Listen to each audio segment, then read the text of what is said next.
Bandlandi, il y a MKTV News, Mbotenavino Bisika Boali.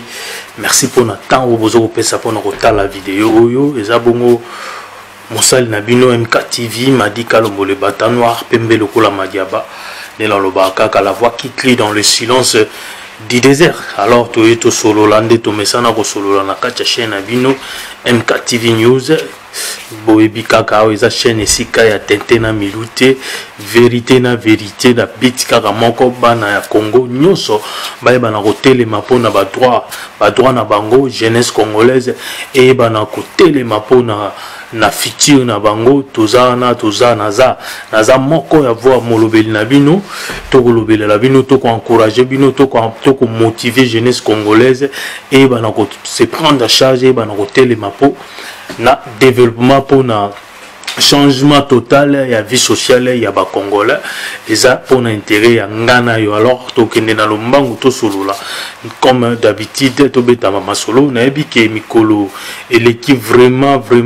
ya ebele to sololité alors makambo tali politique na kata mboka na biso peza ko avancer ba sujet ya ba nouveau sujet za ko betama na ko mona ba député ba tomboki likambo tali likambo ya ko sala ba loi batomboki toza déjà na loi oyo bakoloba oyo loi ya proposition ya loi ya Chanina monsieur Tinga na député Tinga puis na loi oyo ya makambo etali mabala makambo etali fiancé ya monsieur Daniel député na biso honorable Daniel Mbao to mekana nous ko décortiquer to mekana nous ko taba idée totale vraiment si c'est nécessaire ya ko sala ba genre de ko sala ba proposition ya ba loi na soki ko servir vraiment la nation ou soit vraiment ou ce qui est le moment ya ko banda ko proposer ba loi ya modèle wana to ko kende to solo la to développer ndenge ali concernant ba loi ya to betana masolo alo etali o ba obenga ngolo congolité to betana no masolo ba tu balobi député balingi va protéger les capostes et les cambotali président de la République présidence de la République démocratique du Congo et ça idée à ma bête ça idée à bien pour na bango ba moni que non ceux qui toche congolais des pères et des mères na présidence pour na bango bazoko mona que ekozala changement total bango bakoloba pona bango bamona ke kozala ma changement surtout congolais des pères et des mères toza déjà na président de la République oyo azoko kamba biso lelo Félix Tshisekedi aza congolais des pères et des mères mais depuis pas koti na masolongo ya pouvoir ango to moni pe changement mais soki lelo ba bi ba tia loi ya ko protéger poste na ki présidence wana ya mabete mais c'est va congolais des pères et des mères wana et li ko ba ke baza honnête est-ce que ça la congolais des pères et des mères ba tio na mutu ya mboko diriger Congo est-ce que yango nde honnêteté est-ce que yango nde volonté est-ce que yango nde objectif est-ce que yondo ko mema okobongisa mboka wana ou bien yonde okosala ke jeunesse na biso congolais be population ezala bien yondo kosala ke courant na mai ezala stabiliser toza déjà ndeka na uzikoloba toza déjà na président na biso des congolais des pères et des mères yango ba loi na tozo kosala na eza loi bien na boyango te ba tebele pe ba d'accord na loi na mais to kende nango na précipitation te sinon loi na ko ya ko régir et ko ya ko zala rejeter et puis ce que ça rejeté de na éviter ce que ils ont ngaka lisusu l'eau ezali bien mais ezali kamboke ne on a précipitation te bomba loi na yo to sala non ce qui est essentiel na mboka to sala non ce qui est essentiel pour la vie sociale ya ba congolaise to améliorer vie sociale ba congolaise congolais moko na moko ayeba na ko se retrouver nanu na ba pouvoir o ba pesibino ba voir o ba pesibino to se retrouver nanu social nanu liboso nanu pardon ba député loi na bomba yango oya na ngata après 5 ans o bombi yango étudiant on peut bien sala ko pro sala ba Carrefour na ya loi no ezala bien consultant oya na ngata après 5 ans 10 ans ezala voter mais pour le moment l'essentiel c'est eza mabuma ba congolais ba congolais baza balembi passe na bi que population congolaise na bi congolais baza ko lela mingi baza ko se plaindre mingi bouge raté baloba côté donc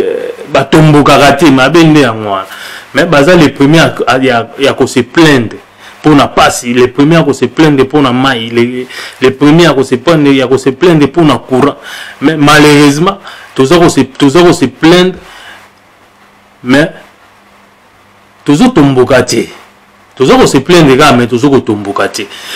babiloko ko la mai na courant na 2021 mboka na biso don tokozala non na ba difficulté babiloko wana te c'est ce que nous la population congolaise il faut asengane na ba député na ba bandande ko sala ba discussion comment to sala pour to stabiliser mai comment to sala pour to stabiliser courant au lieu ba banda ko luka ko kendeke na ba parlement pour banda ko discuter ba loi concernant congolais de père et de mère à comment va protéger pour un poste à président. Donc, la loi n'est pas revenue car on a pas politicien. Surtout, la loi n'est pas revenue car intérêt à pas politicien. La loi n'est pas la population. Oui, et que c'est dans le banine et que sécuriser mboka. To éviter parce que cause à la confiance à pas politicien na biso congolais na façon na bango ko aller là.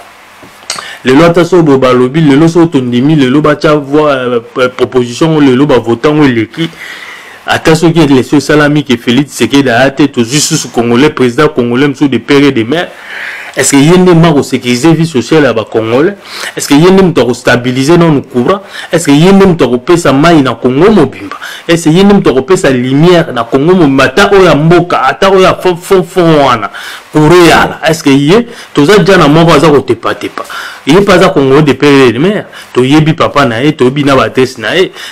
aza Congolais de père et de mère. Mais banda koti yango 2 ans et demi, sur 3 ans yango azoke nango. Est-ce que tout le monde a tout le monde n'a pas mot ya que Corée comme stable. Tout le monde n'a pas mot de maïtome. La Congolais ni la Congo allo bagame la maï ça propre. To me la maï ya propreté. Babilo on est débat, il faut batinga ceux qui bazana pour la population des ya zolo bakazana pour la population. Ba débat il faut m'emaner en moi. Ba débat il faut memangwana ozota la vie sociale bomba loana mlo eza mabete bomba yango oyana ngata près de 5 à 10 ans mais pour le moment social à ba congolais ne faut la priorité la population faut botane problème à population no iliboso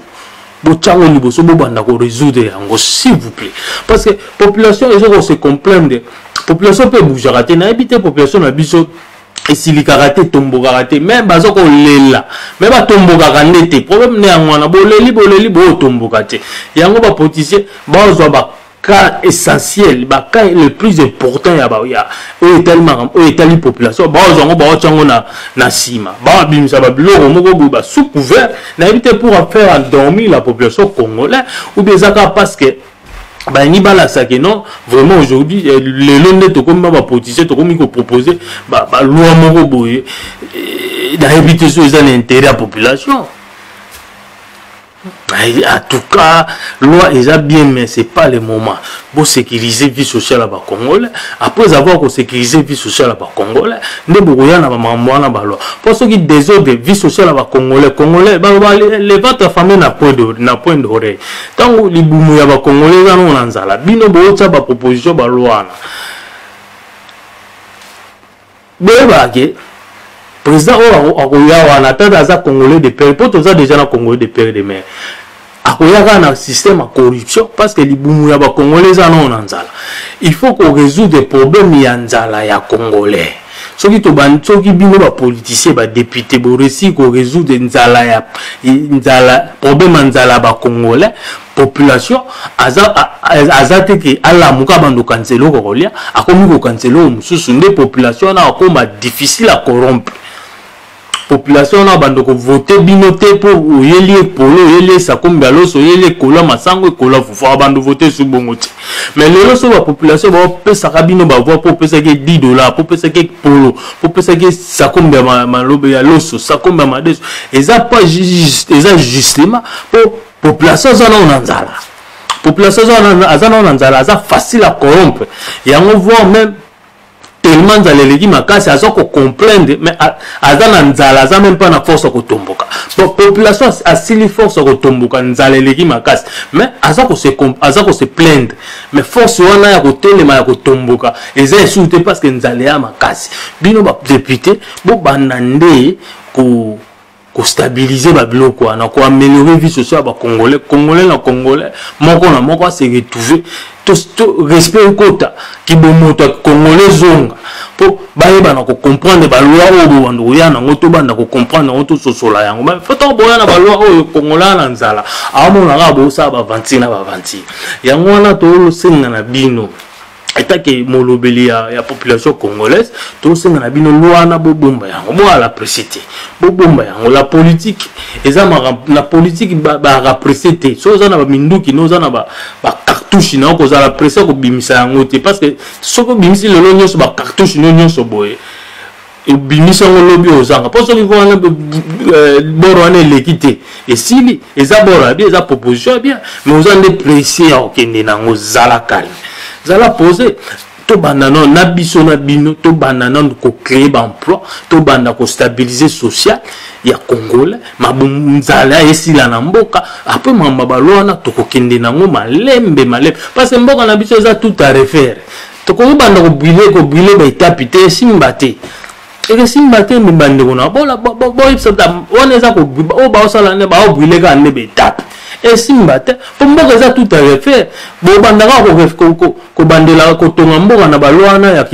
ya congolité te ou bien balo ya congolais de père et de mère et c'est yango déjà début ya ko tonga mboka yango déjà début ya fin ya nzala ya congolais non nzala ko continuer kaka mboka zaka ya ko zita kaka le lobo ko avoir voter bien sûr et bon ba congolais au baza kaka de père ou bien zaka de mère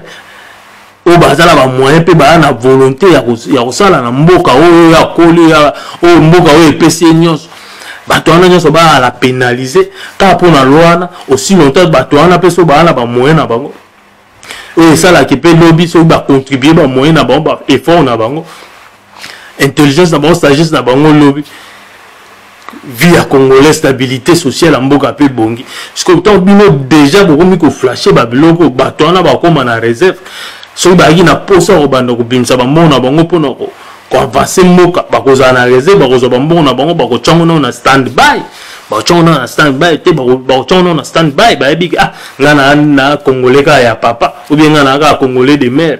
ya papa te ba na ba mona ngana aga commerçant na za entrepreneur ce qu'on ça ne so na bi ko na bani ko tsaka balar na ngao peut-être un jour on za la perdre quand makambo de Jésus comme boya lobi nango comme boya la fiti on sait jamais bah oui que tant bah nous sommes à comprendre des lois mal bah tu vas comprendre les lois comme il faut mana bah na ba étranger na mboka nde ba sud africain ba salaka et ça va le moko bah on va le Congo pour le Congolais d'abord et ça ba jara ba jara ba bloc là mais ngala ko senga na ba député là ba na boulot loi na ba la patient ba la précité ya ko lancer loi na pour le moment babu nana no tant que ba député population atindi binoana boyebi situation population boyebi vie sociale la population des hommes médiocres boyebi pe mbonga na biso nezangi banzela nzele ala gotu te boyebi boza conscient parce que vous vivez là-bas alors bo améliorer yango na bo sala nde to bando komona gouvernement ba yebo wayor ya ba guerre kota giwana ba kumbeli pe déjà na habité autos de la tika pour tout bando mona moi ba œuvre ya on a lobby ya on a loba toujours ba toi na la volonté mais ba une objectif te ils ont vraiment de la volonté mais ils n'ont jamais eu de l'objectif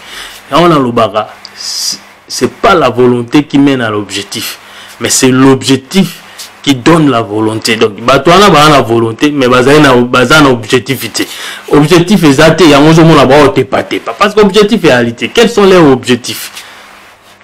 objectif est Zanyata tout kobanda même na président de la République objectif n'est Zany tout kaka ono vision est objectif té abete la biso no objectif n'est Zagini oh azana volonté azana vision mais hatika jamais aux un objectif est volonté à président et ko amener biso no objectif et que même biso no objectif ou bien des objectifs na ende ko pesa volonté. Il faut azala non premièrement na objectif. Objectif ya te ba député nyo sona ba na objectif. So ba na objectif eza ba objectif personnel ya bango. Mais objectif etali moka, objectif etali population. Que notre objectif est d'améliorer la vie sociale de la population. Il y a un moment où on a la volonté. Les gars ont un discours. Comme d'habitude, ils ont une proposition. Ils ont une au moins, la population a changé de garder la population zoba makas ba comme sa population zoba population aye bandenge ni ya banda ko déclarer ba droit na tellement zale ndena toloba tellement zale l'équipe population zoko se plaindre mais azangi makasi ya ko tomboka azangi makasi ya ko bimana babala bala parce que nzale l'équipe makasi bien on senga ba biso to lancer ba message to faire réveiller population congolais population faut bouger population il faut à bouger pour bato na bazwa conscience ba koma seré na mambo ba rosal.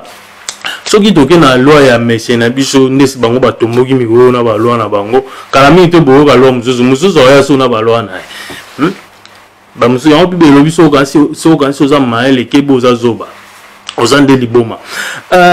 ayesu na loi na ye makambo etali badot wana a fixé nga na landaki na a fixé prix ya dot $500 ba a expliqué ki na yango expliqué a vu que non ce qui peut mbalo na ba moyen ko pe sa piste mais ezala sujet ya famille imposée au 12 000 au 10 000 bon. Mais d'abord faut se poser des questions. Pourquoi ma famille ou wana ya bashi ba komaka na niveau ya ko fixer ba prix moko bo immoral parce que nga benga ngo za ba montamo immoral. Et ça va monter moi immoral existe ama motali boli existe bilo wane aga na Congo pour ceux qui étrangers ou sénégalais mo va ba la congolais on va bambouler facture ba $10,000 na wana ta okimambala ma pour exemple bilo ezala na Congo ça la maka na Congo donc congolais a bungisa ki bomoto na ekiboye na ya bungisa yango mona o bala mona na ye azo bambula yo ba primo ko na tangisa ki na misa ki belo na memaki na hôpital na sala ki bona sala ki bo bon député le siko azo proposer loi qui non to fixer un montant na $500 $500 pour na bateau ba vendre na ville 200 pour na bateau bazana ba milliers réquiliés bon na habita ba milliers réquiliés azo tala ba village parce que na Congo na toza pe na ba milliers réquiliés bon moto abali avant d'andes na kaluka pesa ba milliers réquiliés bon ba milliers réquiliés ya lobeli na habité so lobeli ka ba village ou bien ndengeni pour na village on mo pe mususu pe ba se retrouver mieux que ba na kine idée ça na ngobia ya par rapport à montant fixé monter à la fixer dans l'état idée à libia ben nous sommes les arabes to bungisi ne ki bomoto na biso to bungisi ki culture na biso so qui to bi to se so qui to bungisa ka culture na biso te libale ngoza araba bilora ba symbole oyelanga mafuta mbila ou bien salelanga kaka paquet d'eau hein boyebi sur zola o salelanga ka paquet d'eau ou bien salelanga fil na singa milinga oyeso oyelinga singa milinga obali mwasi na oso oyelinga paquet d'eau obali mwana ngai bablo wana normalement soki to bungisa ki bomoto na biso te soki to garder critique na biso ngoza na nguma mbata ba $500 au député azoloba te ngoza pe makamba ba 10 000 ba 12 000 ba $20,000 olo ba para ba komo fixer ba montamo immoral ngoza bo te so ba montana lele ko mabongo bo ba te que ça modernisation non c'est pas la modernisation ezaka to bungisa de critique na biso po lelo na poto ba montana mundele mutaya na babiloko wana modernisation mais makambo te liba na poto eza babilo mo ya kofele okeka mbosi balingani ba memio kuneza makambo pesa mbongo bosala bote toza na ndenge na biso moko boye ndenge to vivaka na ndenge na biso ba congolais eloko to gardaka kitire eza ke non soko sasi feti na Congo yo ndoko somba masanga yo mutu ndoko liesa bapaya mais contrairement na ba mboko ko na poto soki mundela zalisi si feti biso congolais to gardaka kitiro wana so to si feti to bengi sabatu yo to si feti yo ndo zoma masanga nyonso mabilia biloko ya kolia ya batu yo po yo to si feti mais mundelo so sa feti yo tongo ya feti wana yo pozo wana masanga na yo pozo ya bilo yo no abengi sio mais yeba kozo ape na masanga no bomela do biso to eza kitina biso nde to bebi to na nyoba ne to ndena oti to zonga na kiti omona ke eza na mama libale ya mama mongo teza mama ba symbole ndena oti koloba oyo ba na ngina bana mwana salela ngaka paquet do voilà symbole yelanga paquet do na peso mwana o yelanga lino nzoku na peso mwana ngoke kuno bomi lino nzoku c'est ça donc so bablo wana lelo comme ba mongo ça parce que Congola bungsa culture alors peuple a bungsi culture na za peuple moko perdu ya ozo mwana ya bomo na biso ba Congola to za perdu parce que culture na biso to bungisa to garda ngote voire même la langue na biso lingala na poto bana na biso baloba ngote Congola yo ka sonyo koloba lingala na public na poto awa da tala niveau mais so moni be Eritréen ba beta ka langue na bango ata na bise encore langue na bango sona ka na ba Nigeria na ba o mona ndi ba beta ka langue na bango na ba yo ka sonte mais Congolais so lo bano lingala azo banga ko ba lingala aliniga kata ngene eza bien tout bien français bien technique lo ba français to copier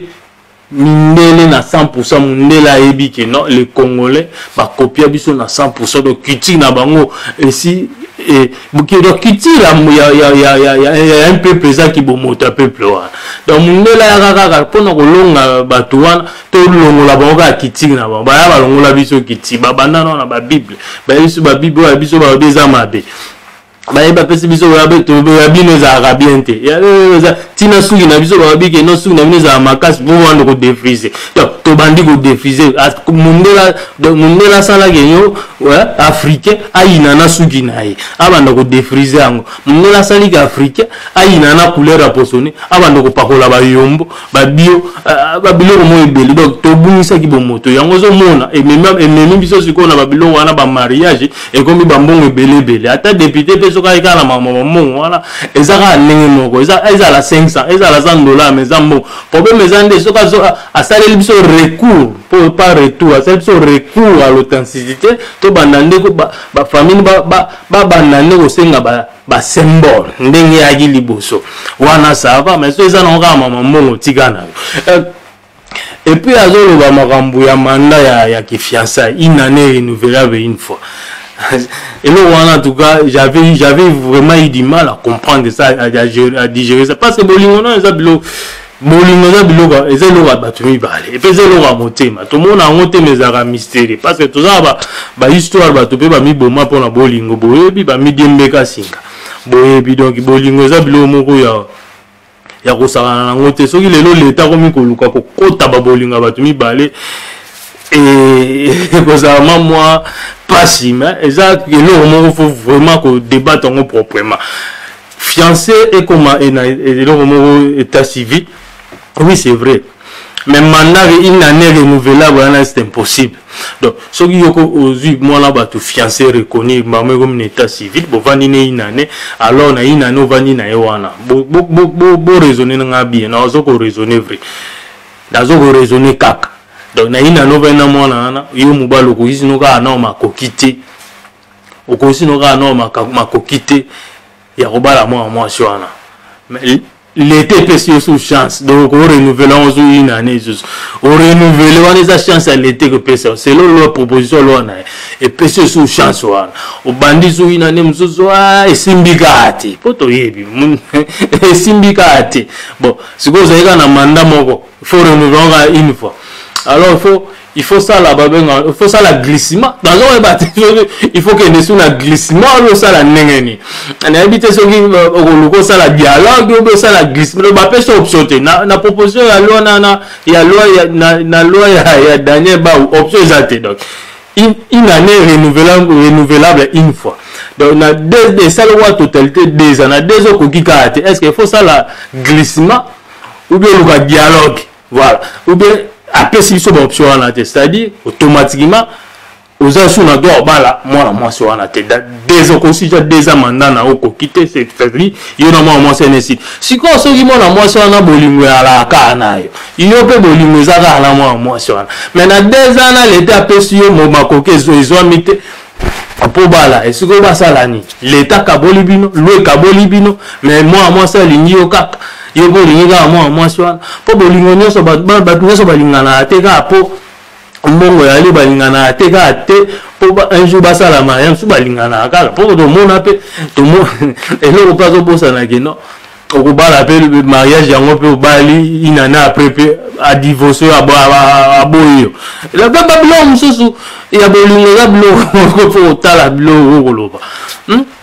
au bali au respecter on bali au respecter ma ndenge l'état asa senga ko inano betima muto beti muto kangiso bali pe moi sana des après na ndako bala moi sana to boka pour bolingo ya lisote nyonso na tabi à sécuriser babilo ko ala te donc il y en a lobby que c'est pas le moment soki moment non ko quitter o ya na ba proposition loi na yo o ya o bossa na mambo belé ne sa bossa ni mambo belé parce qu'il n'a pas vraiment beaucoup il n'a pas eu le temps il a étudier babilo ko ana surtout makambo tali bolingo ana il n'a pas vraiment il faut qu'on soit étudier mambo tali bolingo quand on a ko expliquer aussi demandant na yo o kokika te o kokika mongo bala mona ba c'était mais bolingo za kaka na moi sina yo bolingani kaka siko l'état na demanda pesa ki c'est-à-dire il faut boyana ba l'état bina bino boyana n'importe quoi y en a bito Daniel Mba monsieur Nabiso honorable Nabiso lutter pour lutter pour l'amélioration de la vie sociale à Congolais. Lutter pour la main, lutter pour la stabilité à main, lutter pour la stabilité à courant, c'est ce qui est plus important. Babilo Rabalouana, Mamotali Bolingo Batunon, nous on est à Babilo Romoro, nos mamans, et ça Babilo a conscience à moi. Babilo Rwaneza Babilo conscience à mutu oui l'été ko sécuriser Babilo moko soki mutu ye moko aiko porter plainte devant l'état mais que l'état s'engage à se prendre la charge à chap vraiment ba mesure moko bo strict à respecter na mambotali bolingo non soki ye mo mutu amoni ke mbala ko singa senga boye moko mwasa moni ke non accueilli apporter plainte mais bon nous on peut aller de côté ndeni bozo ko takeka ka ke mubali ndeka ndena bonata période ya ki fiançailles wana et lui donc quand mubali ndazo ko legisela moi si temps pour ba tout musu ba aider déjà ranai c'est moi ça zo lexa pe mubali tante pour mubali peso ako linga côté mususu ba oyebisa te vous avez déjà peine à fiancer. Le Babylone, on a dévolé. Il faut totalement on a dévolé. Parce que Babylone, on est pesaka, l'on est pesaka faveur. Mingi na kota mwasi, ils ont défavorisé Mumbai, ils ont tant la kaka mingi mwasi, ils ont pesa ba avantage mingi pas mwasi. Que non do yonde Mumbai le na ko fiancé, do yonde memi kuluzu nyonso wana. Do yonde fo to kamakasi na mboko Kongo misale ya la kate. Ye député na sasa lemba du misala. Porte la loi na que non une année renouvelable mandat 2 ans. 2 ans pour ko quitter Boboyani. À ça tient pas tout ça quand on a s'engager à commis fiancé il faut ça bon on mboka comme monsieur à la raté il faut pas nous débattre ne babilo wana monsieur comme on mboka il faut nous débattre on a dit c'est pas le moment combat toi na on les combat ya social vie sociale les combat ya misala na mboka combat ya développement ya construction la stabilité totale ya République démocratique du Congo babilo wana ba futilité pas ba futilité babilo wana ba bloc ba émotion quoi attaquer des émotions personnelles à mutu l'état a vraiment mis bimisa devant et j'ai passé à kokate attends le tribunal les a passé attends juge a kokata kama makamba bolingo les a passé pour na juge à conclure a ma solution a conclure na makamba bolingo les a vraiment ba dossier moko très sensible l'état est moko ça là ba mesure les ala ngo ba sécurité il au moins que mutuye moko aya à se prononcer et puis ça se prononcer ça a une évidence azama ba preuve suffisant pour ba longi ça est pour ba longi ça est ba pesa ni mais na moni mingi loi na e avantage dans des amis et favoriser mingi basi et ce qu'on défavoriser mbali mais question zaka non ce qui bolingo na bango on a 2 ans wana mobala kokina été mais bolingo na bango ezakaka et c'est l'état loana il faut forcer bango baboya et c'est loana faut kabola bolingo na bango point d'interrogation bino bo répondre à vous les claver mais ça peine na ba loi au moni ba loi musuana lo bana ombe ngoka ba mascarade mo ba loi la bossa les autres attaquer la population ba loi la bossa les autres attaquer maintenant on va expliquer bino azo expliquer biso azo lo ba que non c'est pour le bien de la population non c'est pas pour le bien non c'est quoi attaquer ils ont attaquer population sans le savoir ce qui a expliqué bino bien te bo monage bo yo pese raison mais na profond pour ce temps que blo on a profond monika blo wana ba loi les autres attaquer population ba ça là non ba loi non compte pour na bango moko immunité wana immunité ba la na wana une fois ba komi député ba za protéger na immunité pour la immunité ba ça ba ya député moko ba na proposition bon ole immunité auto la kanango et protéger biso ba député to protéger immunité na biso opposition loi c'est bino ngo ba votant on a parlé total ole immunité bazara nango protéger bango ce que ba ça là yo député comme député balongo le immunité te balongo te ba pesu yango mais yo ne protéger ce ko immunité na yo total donc to balo yango kaka to salon na sens vex ole na minute ezaka immunité baza protéger na immunité ça ko protéger ba député wana ce que tu balola ngoto lo ba que yo député protéger immunité na yo donc to comme député za na immunité non mais zala makasa ko protéger immunité na donc c'est-à-dire quoi et là on est ba que non yo député protéger immunité na donc ce député a cité na ba dossier sale c'est-à-dire au protéger immunité na automatiquement immunité na yo levé exactement que non ba débat to que non bo mbala faut le ezala lever ya on a dit que ba proposer non loi na que non député aux na immunité mais yo député zala makasi ya ko protéger immunité na yo zala ka immunité na yo zala na immunité na yo wana que immunité protéger à tout ça dit non mabe mais immunité zo ko protéger siko so ki yo komi ko protéger immunité na yo okubanga osala mabe okubanga ko iba okubanga ko tinda garde corps abeta inosa masasi na balabala okubanga osala okubanga osala ba bêtise na balabala parce que yebi que ozo ko protéger immunité na yo non pas immunité ils ont ko protéger to changer on bongo faut to ba nous ba lo moko rig et tout ça ba lo moko rigueur pour to changer to mécano ko changer le ligne na cherchons faire tout mécano ba copie wana ba copie coller les kiningi tout mécano ça ba bilo na biso moko nana parce que mboka na biso c'est des hommes forts et ça na mutu mo azana force bo peut-être qu'on confond bon la dictature non c'est pas la dictature un homme mutu azana bolingo ana posa makambo changer ana posa changer ba mentalité ako privé batu ba droit mais azuka ka baloli ba droit yango ole les droits vous protégez les droits ole l'immunité vous protégez vos immunités wana pour protéger yango pour se protéger immunité na haute immunité na mba mo longo automatiquement donc malamo on a la portée na la justice ça c'est justice bando senga sala ka dossier belé donc c'est ça la loi que moi je vais proposer que la loi je donne aux députés de céder de faire des débats dans le parlement ceux qui va kolobela ils vont pas faire débat sur loi parce que ba bi que loi les autres attaquer bango ba bi que loi na so ba lobi que ba voter loi que non yo député no comme ko protéger immunité na yo ou les immunité ne protéger non ils vont pas les faire bon ça on te au moins bon que quand la bilo mo kaka et ça la ka pepe passe et ça la makambuka ba loi et ça la ka pepe et ça ka pour il a même pas le moment ya kozaba kubando ça ba débat ba bilo quoi nous préparons au sol bonia babala na babotaka o na mboka misale ya te babala na babola bato pe ba ko va na ki amizado te na ki amitié te bavandi na bango kande ba vanda na ritima na bangwana bavandi que non mobali pas que te na nina ko ma fiancé que pas moi si na nina ko ma fiancé moi si to comme à niveau que moi ça l'obité j'ai pas le temps ya kozala ya comme ya ko kende ko c'est à s'engager na niveau ba qui fiancé ana j'ai mes visions, j'ai mes affaires, il faut nazala non stable premièrement avant na zo engagement ya kozala ba fiancé faut tout comme na niveau na ndé basi ba minere na poto ba la ka oyo proposer qui fiancé a dit non na stable té naza non na logoté naza mamba fiancé té tout ça kana ndé tout ça kana bo je vais pas m'engager profond parce que j'ai mes visions peut-être lobby na yo changer le mususu so yo biso basi na biso Congo ba komi na niveau wana et ko arabe mais ba comme na niveau wana ndenge nini misali ya té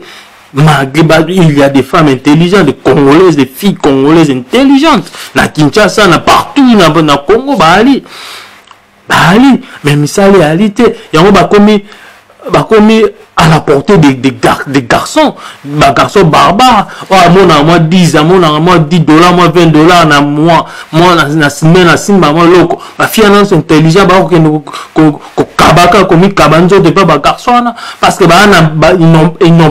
elles ne sont pas à mesure de dire que non, c'est pas le moment de se fiancer parce que na ba vision na un objectif je suis pas encore stable. Je suis pas encore stable. Bana mesure au bangote parce que le pays va mal. Tant yo limiko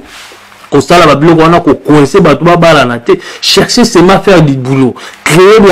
l'opportunité na population créer ba population non mobile na moi c'est créer ba opportunité au moins que taux la reddition ya mabale est diminuer au moins que taux la reddition ya ko bota na Congo et que diminuer parce que mutu ozana eloko ko sala mutu ozana occupation osala donc biso na Congo lego tika occupation la seule occupation tika na biso na Congo les chambres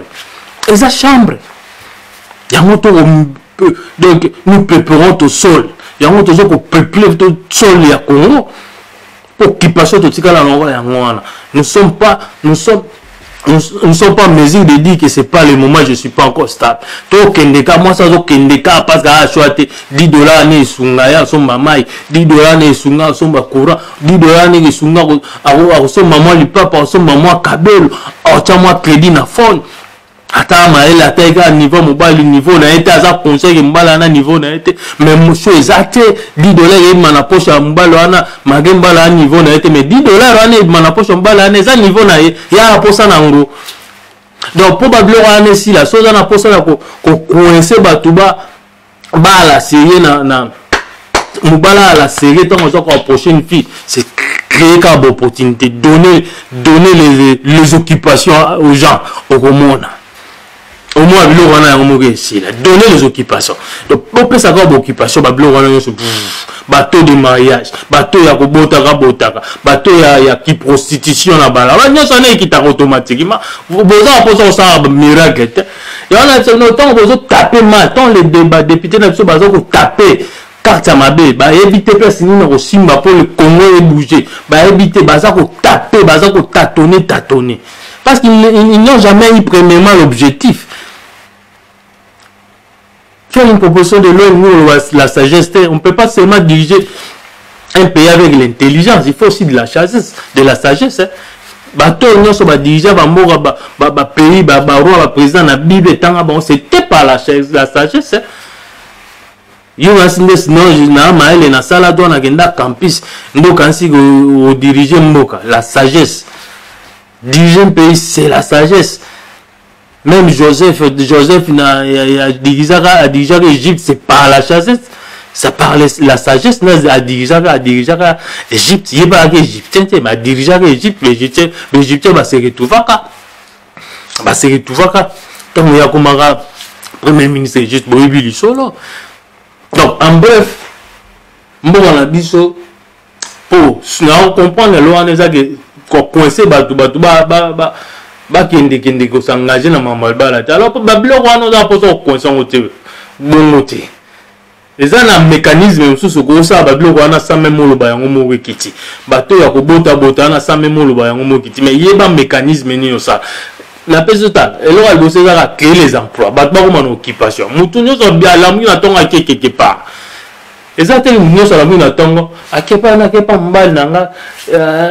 akepa copain. Joana za mona bala na bende mo plan. Joana mona boutique ba. Tongo okende Joana okende kuna episode ah neni.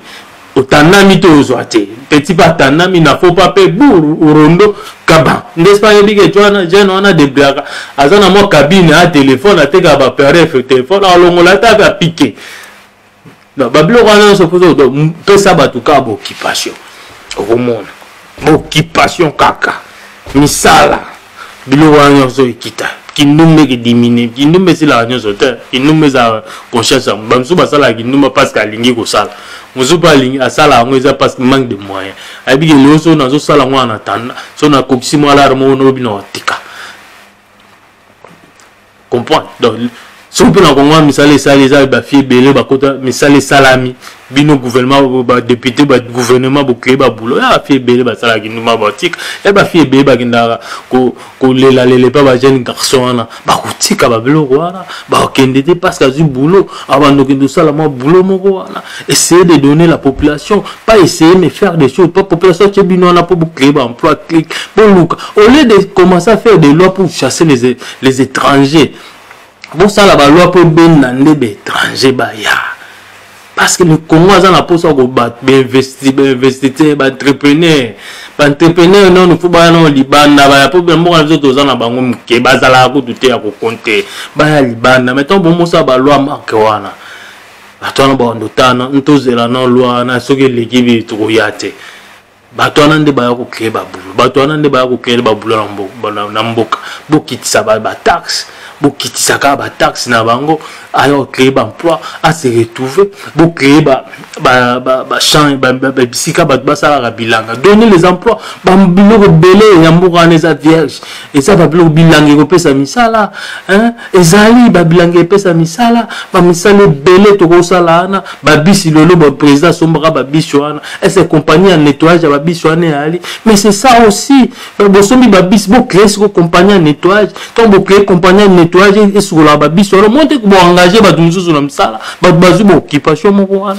mais c'est ça on dirige pas seulement le pays avec l'intelligence donc ba dirigeant na biso ba na ba maele ya papier ya biki ba kenda ba campus mais baza na manka sagesse ya on moko na biso ba ko dirigeant côté voilà na comme na suka vidéo na biso MKTV News madi Kalombo le pantalon noir pembe logo la madiaba. Et si vous avez malheureusement tobeti masola mitakalisation te tobeta ngo pété parce que chaîne abino eza chaîne à tentena milute eza vérité na vérité alors au talibiso pour la première fois n'hésitez pas à vous abonner à la chaîne Abisso, aimez partager votre vidéo et la bien dans la plateforme Nyon sur les réseaux sociaux Yebi, na Facebook, na Twitter, na message, na TikTok, Yebi sur Yebi non ça la TikTok te maman papa benga mwana benga fiston benga mami viens beta borana na TikTok partageons na TikTok et ça la biso le mot bien tout ça la large diffusion ko bossa na tie tout ça la bino et l'on ensemble, nous sommes des cœurs, la population, donc ils ont une motivation. Nous avons que vous avez se plaindre de Mingi, nous allons appeler les Gimakasi, mais il faut que ça les faut que vous bande de Bye.